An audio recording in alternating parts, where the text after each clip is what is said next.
Evangelho de Marcos, capítulo 10. Continuamos a nossa série de mensagens Encontros com Cristo, ou Encontros com Jesus.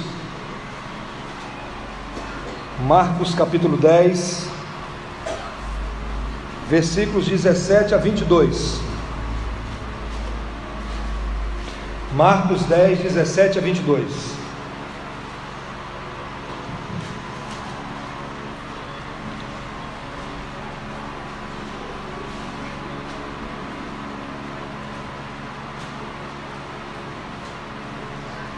Marcos, capítulo 10, 17 a 22. Mantenha a sua Bíblia aberta na continuação da mensagem. Nós vamos acompanhar através da leitura do texto. E pondo-se Jesus a caminho, correu um homem ao seu encontro e, ajoelhando-se, perguntou-lhe: Bom mestre, que farei para herdar a vida eterna? Respondeu-lhe Jesus: Por que me chamas bom? Ninguém é bom senão um, que é Deus. Sabes os mandamentos? Não matarás, não adulterarás, não furtarás, não dirás falso testemunho, não defraudarás ninguém, honra teu pai e a tua mãe. Então ele respondeu: Mestre, tudo isso tenho observado desde a minha juventude. E Jesus, fitando-o, o amou e disse: Só uma coisa te falta. Vai, vende tudo que tens e dá aos pobres, e terás um tesouro no céu. Então vem e segue-me. Ele, porém, contrariado com essa palavra, retirou-se triste, porque era dono de muitas propriedades. Vamos orar? Vamos pedir que Deus fale ao nosso coração. Vamos orar juntos. Tem um momento aí de oração, do jeito que você sabe falar com Deus, e peça a Deus: fala ao meu coração nessa noite.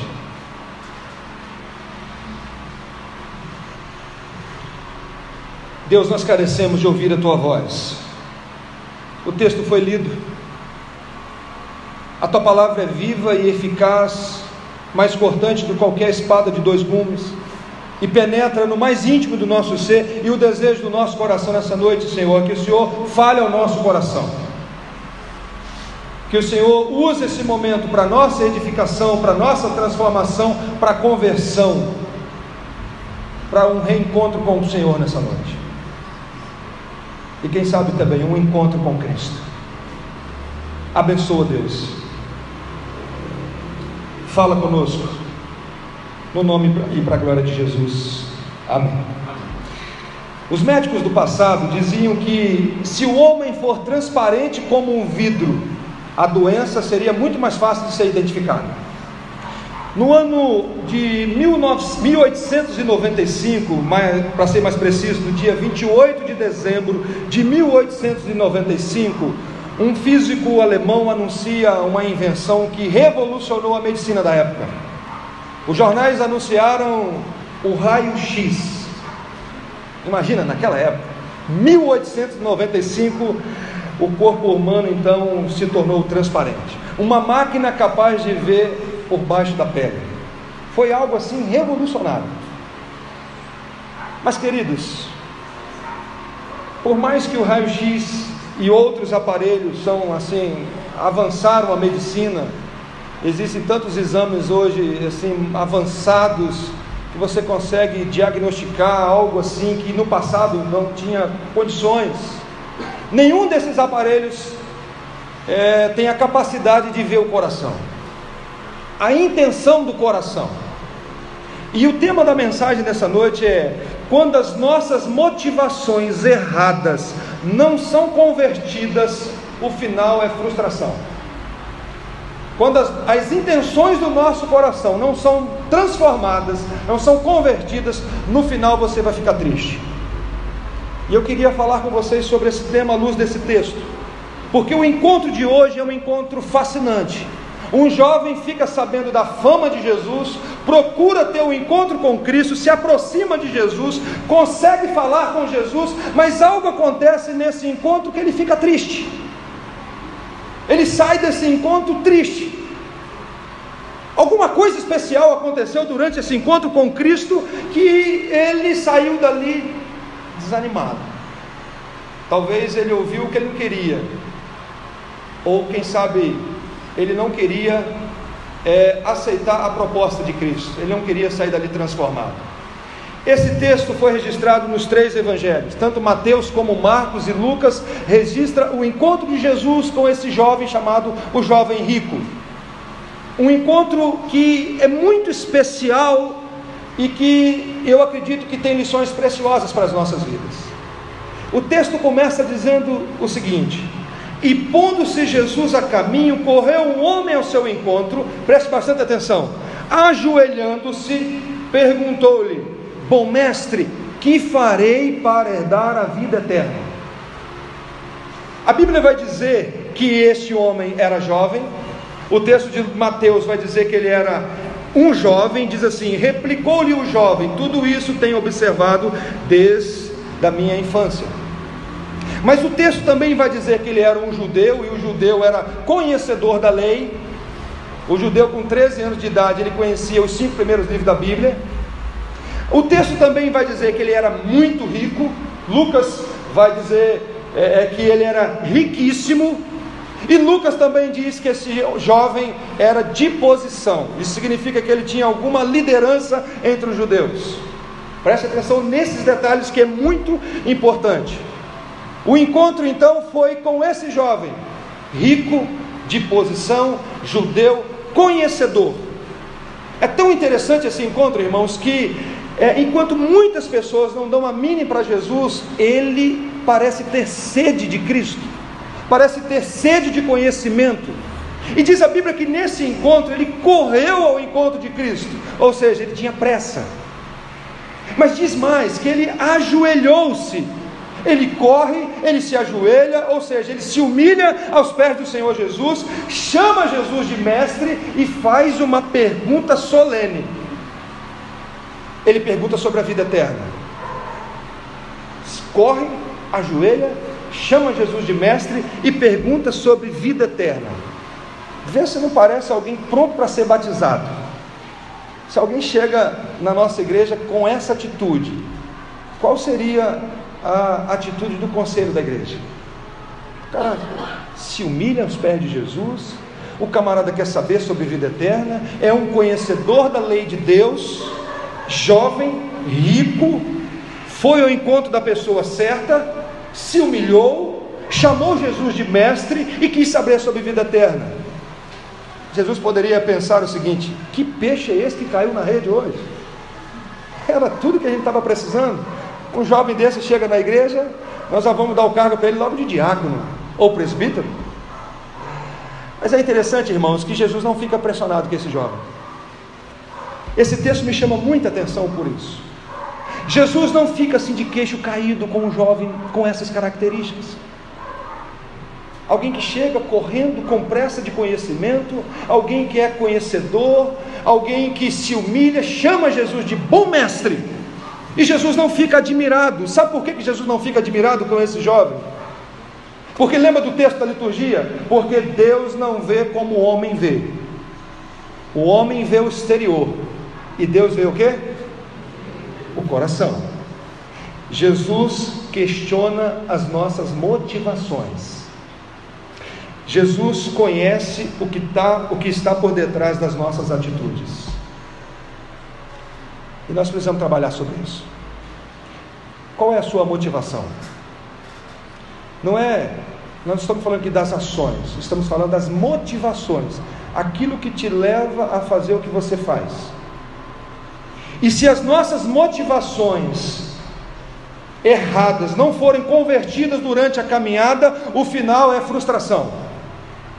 O final você vai sair triste, vai ficar desanimado. E Jesus é aquele que vê as intenções do nosso coração. E infelizmente, irmãos, nós fazemos muitas coisas com as motivações erradas. Nós fazemos muitas coisas na nossa vida com a motivação errada.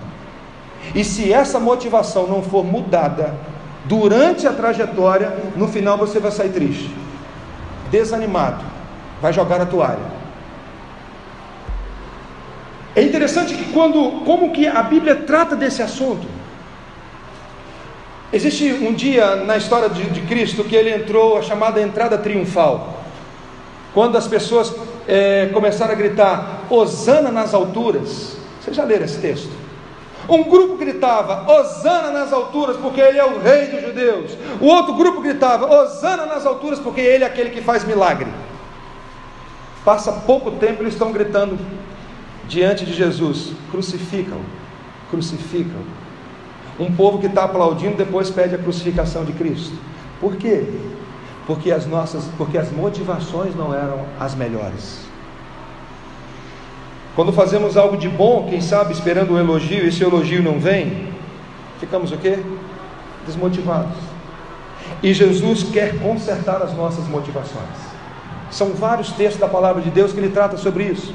A necessidade de consertar as nossas motivações. E diante desta pergunta desse jovem que pergunta a Jesus: o que eu tenho que fazer para herdar a vida eterna? A resposta de Jesus é surpreendente. É surpreendente porque Jesus diz assim: por que me chamas bom? Versículo 18: ninguém é bom senão um que é Deus. Parece que Jesus foi assim meio grosso com ele, mas não é isso. A continuação do texto você vai perceber que o texto diz que Jesus o amou. Jesus disse: olha, ninguém é bom senão um que é Deus. Por que você está me chamando de bom? Jesus está corrigindo aqui, irmãos, o conceito de bondade que esse jovem tinha. Porque o texto de Mateus é diferente um pouquinho desse. Ele coloca um detalhe que Marcos não colocou, que é o seguinte: ele chega para Jesus e diz assim: Jesus, o que eu posso fazer de bom para herdar a vida eterna? O que eu posso fazer de bom para alcançar a vida eterna? E esse jovem, então, irmãos, se achava bom. Eu sou uma pessoa boa. E eu sendo uma pessoa boa, o que eu preciso fazer então para herdar a vida eterna? Jesus disse assim certa vez: pedi e dar-se-vos-á, buscai e achareis, batei e abrir-se-vos-á, pois todo aquele que pede recebe, o que busca encontra, quem bate abrir-se-lhe-á. O qual dentre vós é o homem que, se o filho pedir pão, você dá cobra para ele comer? Ou pedra? Se um filho pedir peixe, você dá um escorpião? E aí sabe o que Jesus conclui dizendo? Vocês que são maus não fazem isso. Imagina o Pai Celeste. Preste atenção que Jesus está trabalhando com esse jovem e precisa trabalhar o nosso coração. Jesus está dizendo: você não é bom. Bom só tem um, e esse não é você, é Deus. E Jesus não está dizendo que ele não é bom, que Jesus não é bom. O que Jesus está dizendo é: olha, o homem não é bom. E ir para o céu não depende da bondade humana. Porque a Bíblia vai dizer o seguinte: não há um justo sequer. Não há quem busque a Deus, não há quem entenda, não há quem faça o bem. E nós precisamos entender isso. Porque se eu acho que eu sou bom e sou bom o suficiente para merecer o céu, para que Jesus morreu na cruz? E Jesus então começa a trabalhar com esse jovem o conceito de bondade que ele tinha na sua cabeça e estava equivocado. Você não é bom, jovem, e vou provar que você não é bom. E Jesus continua: vamos trabalhar agora com a lei de Deus. E aí Jesus vai e diz para ele assim, versículo 19: sabe os mandamentos? Não matarás, não adulterarás, não furtarás, não dirás falso testemunho, não defraudarás ninguém, honra teu pai e tua mãe. Jesus pergunta para ele: você então conhece mesmo? Conhece os mandamentos? Conhece a santa lei de Deus, a perfeita lei de Deus? E Jesus chama esse jovem para fazer uma reflexão diante da lei santa de Deus, que vai mostrar quem nós somos. Se algum dia na sua vida você estiver muito empolgado com você mesmo, às vezes nós ficamos assim. Leia os 10 mandamentos. Não precisa ler os 10 não. Leia o resumo que Cristo fez. Amarás o Senhor teu Deus de toda a tua alma, de todo o teu coração, de toda a tua força, e o próximo como a ti mesmo. Se você sair diante dessa leitura achando que você está bem, o seu estado é terrível. Porque esses mandamentos, irmãos, foram dados para mostrar o quanto nós somos pecadores. Esses mandamentos não foram escritos para massagear o nosso ego, e sim para mostrar que não é pela nossa força, não é pela esperança da força do braço do homem. E Jesus então começa a trabalhar com ele: sabe os mandamentos? E a resposta desse jovem diz assim: ah, Senhor, mestre, Tudo isso eu tenho observado desde a minha juventude. É isso? Ou seja, é só isso que precisa fazer? Não matar, não roubar, não furtar, não cobiçar? Para aí, o meu pai me ensinou isso desde que eu era bebezinho. Isso é um tiro de có, isso é moleza. Sabe qual é o problema, irmãos? Que ele achava que ele era um cumpridor da lei. Ele achava que era alguém perfeito. Ele achava que era alguém que cumpria a lei de Deus, que conseguia, então ele merecia até um elogio de Cristo. Jesus, se é isso, é facinho demais. Sabe por que ele chegou a essa conclusão? Porque ele interpretava a lei de maneira errada. Ele achava que a lei é algo exterior. É você nunca matar alguém, é quando você nunca deu um tiro na cabeça de alguém. Mas Jesus, que é aquele que traz a interpretação correta da lei, vai dizer que se no seu coração você dizer assim: olha, para mim fulano morreu, você acabou de cometer um assassinato. Para Jesus, adulterar não é só quando você vai para a cama com a mulher do outro. Não, é quando você olha com uma intenção impura. Jesus mostra que a lei tem que ser tratada dentro do nosso coração. E esse jovem achava o cumpridor da lei. Não, se é isso, poxa vida, eu nunca fui preso por ter matado ninguém, nunca assaltei nenhum banco, nunca adulterei. Então, Jesus, isso aí eu tenho observado desde a minha juventude, irmãos. E a lei, irmãos, não foi dada para isso. A lei foi dada para mostrar que estamos perdidos. A função da lei de Deus não é produzir arrogância, não é produzir orgulho no nosso coração. A função da lei é produzir desespero. Como o apóstolo Paulo diz: desventurado homem que sou, quem me livrará do corpo desta morte? Eu não consigo, Senhor, eu não tenho condições, eu tento, mas eu não consigo. Eu não consigo cumprir a tua lei, porque a lei exige o cumprimento à risca. Se você guarda 9 mandamentos e quebra um, você está perdido. Tem que cumprir todos e do jeito de Deus. Mas esse jovem não entendeu, e a lei serve para mostrar, irmãos, que nós precisamos de um Salvador. Quando a Bíblia diz que o fim da lei é Cristo, Paulo, que não conhecia pecado, ele diz: eu não conhecia a cobiça, até que a lei disse: não cobiçarás.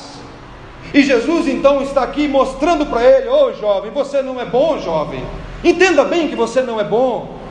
Você cumpre os mandamentos, você consegue cumprir os mandamentos.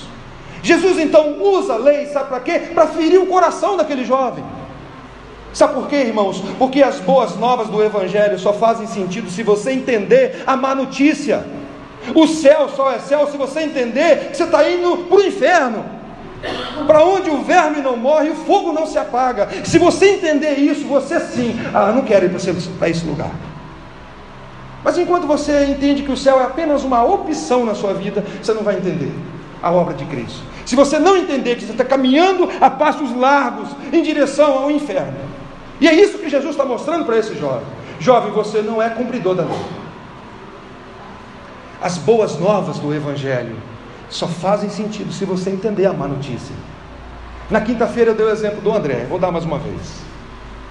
Quando o André foi diagnosticado com câncer, nós fomos no hospital, chegamos diante do médico, o médico olhou aquela papelada toda, todo mundo na sala e todo mundo preocupado. O médico diz: é câncer no testículo com metástase na região pélvica de 12 centímetros, também no pulmão.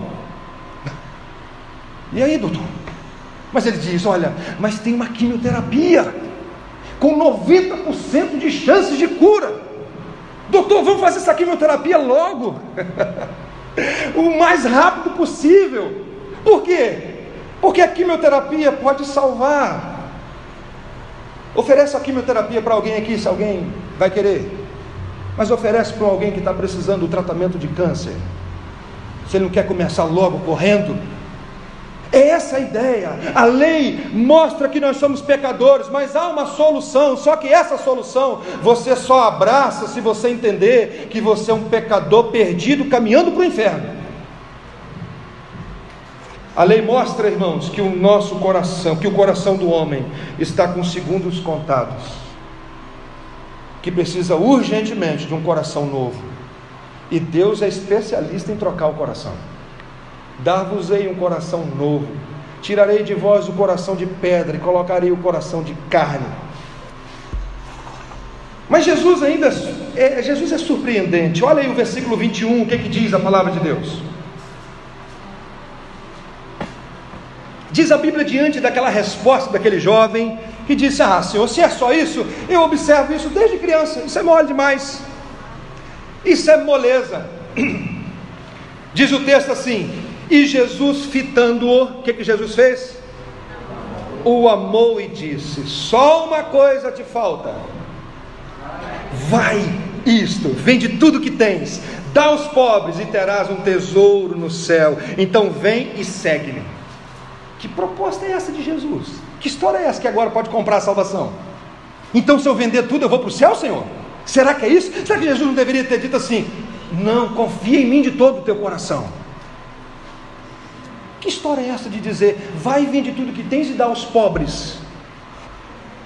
Sabe o que Jesus está fazendo aqui, irmãos? Jesus está aprofundando a faca. Jesus está dizendo assim: ó, eu vou te mostrar como você não cumpre a lei. Eu vou mostrar o ídolo que você tem no seu coração. Eu vou mostrar para você quem é o seu Deus, que você ainda não percebeu. De maneira nenhuma Jesus está ensinando aqui que a salvação é pelas obras. De maneira nenhuma Jesus está dizendo que o rico, para entrar no reino de Deus, ele tem que vender tudo e dar para os pobres, e assim ele entrará no reino de Deus. Não, de maneira nenhuma. O que Jesus está mostrando para ele é que ele era um idólatra. Ele tinha um Deus no seu coração, e o Deus se chamava Mamon, dinheiro. Havia um ídolo, e Jesus está dizendo para ele: jogue esse ídolo fora. Aí sim.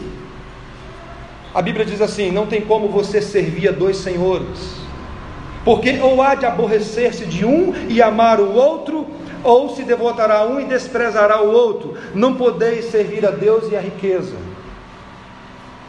Jesus então mostra para esse jovem: você tem um ídolo no seu coração, e uma coisa te falta. Uma coisa te falta. Queridos, muito mais do que nos confortar, entendam bem o que eu vou falar nessa hora. Jesus quer transformar a nossa vida. Talvez você veio aqui essa noite pensando assim: Senhor, eu queria tanto ouvir uma palavra de conforto, estou precisando tanto. Eu quero dizer para você que muito mais do que confortar você, Jesus quer transformar a sua vida. Muito mais do que levantar a sua estima, Ele quer transformar o nosso coração, transformar a nossa vida. Jesus quer ensinar para nós a verdadeira necessidade. Porque você pode sair daqui nessa noite até com uma sensação de conforto, mas se a sua vida não foi transformada, me entenda bem, você não adiantou de nada. Você pode até receber um conforto momentâneo, mas eu estou falando aqui de vida eterna. Eu estou falando aqui da eternidade da sua vida. E Jesus não tem medo de colocar o dedo no coração do problema. E quando Jesus então mostra para esse jovem que havia um ídolo no seu coração, olha a atitude dele no versículo 22, acompanha comigo aí, por favor.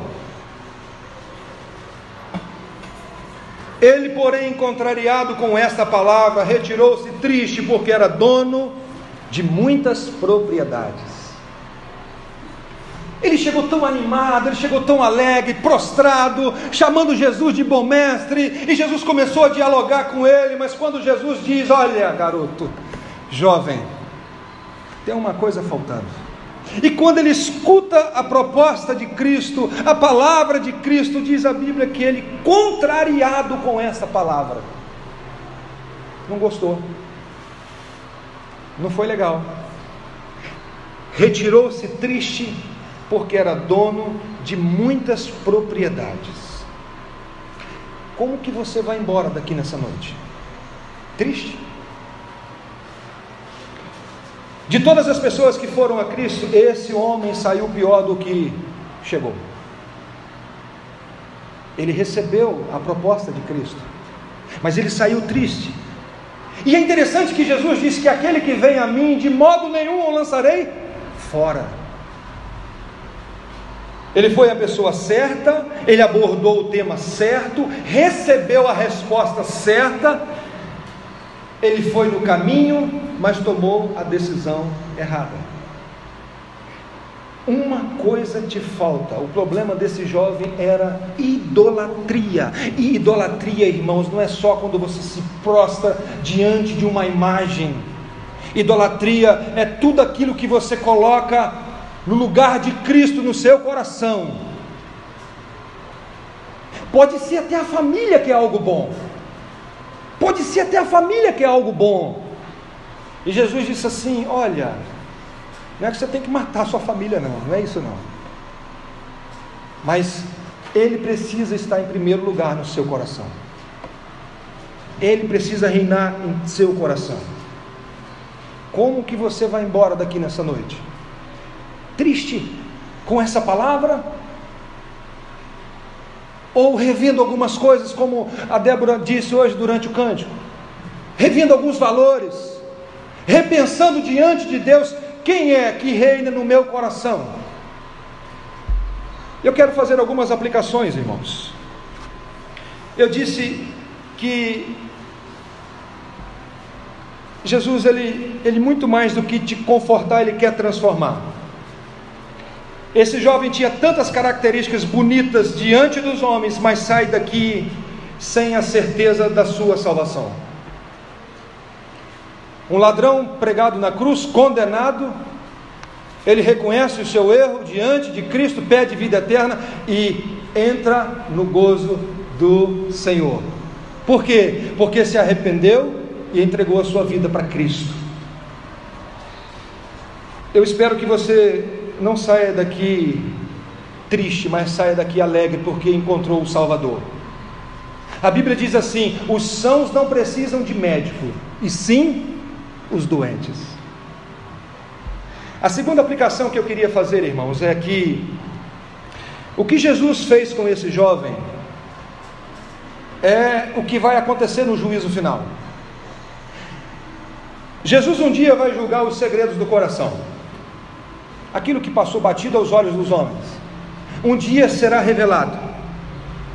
Ele conhece as nossas motivações, os intentos do coração, o que está por detrás do nosso sorriso, às vezes, de um bom dia, de uma boa noite, daquela palavra de gratidão, poxa, que legal. Ele conhece isso tudo. Ele conhece o que está por detrás da sua ajuda, quando você ajuda alguém. Se a verdadeira motivação é ajudar ou é ser reconhecido. E é por isso que a Bíblia diz: se a tua mão direita faz alguma coisa, não deixa a esquerda ficar sabendo. E é diante desse conhecimento que nós lemos no Salmo 139, que Ele conhece toda a nossa vida, irmãos, que nós precisamos pedir a Deus todos os dias: Senhor, transforma o meu coração. Porque nós podemos fazer muitas coisas, até boas, com a intenção errada, com a motivação errada. E quando fazemos coisas boas com a motivação errada, no final você vai ficar frustrado, vai sair triste, como esse jovem saiu da presença de Jesus. É por isso que eu e você devemos preocupar mais no que Deus pensa de nós do que os homens pensam de nós. Às vezes nós ficamos preocupados demais: o que o pessoal da igreja está pensando sobre mim? E não me preocupo com aquele que sonda o meu coração. Eu fico preocupado o que os presbíteros da igreja estão vendo, o que o pastor viu, o que o meu pai, minha mãe, minha esposa, meu filho viu, e não estou preocupado no que Deus viu, e viu os detalhes, porque Ele viu até a intenção. E é por isso que nós precisamos clamar ao Senhor: Deus, muda o meu coração, muda o meu coração. Infelizmente, eu já disse que nós fazemos muitas coisas com a motivação errada. E se essas motivações não são mudadas durante a caminhada, irmãos, o final é frustração.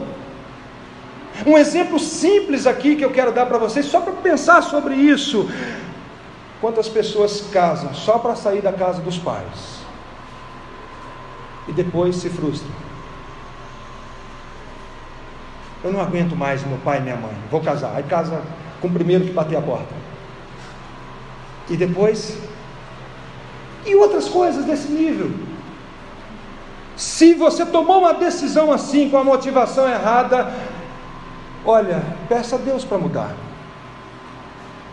Porque essa decisão errada, lá na frente você vai ficar triste.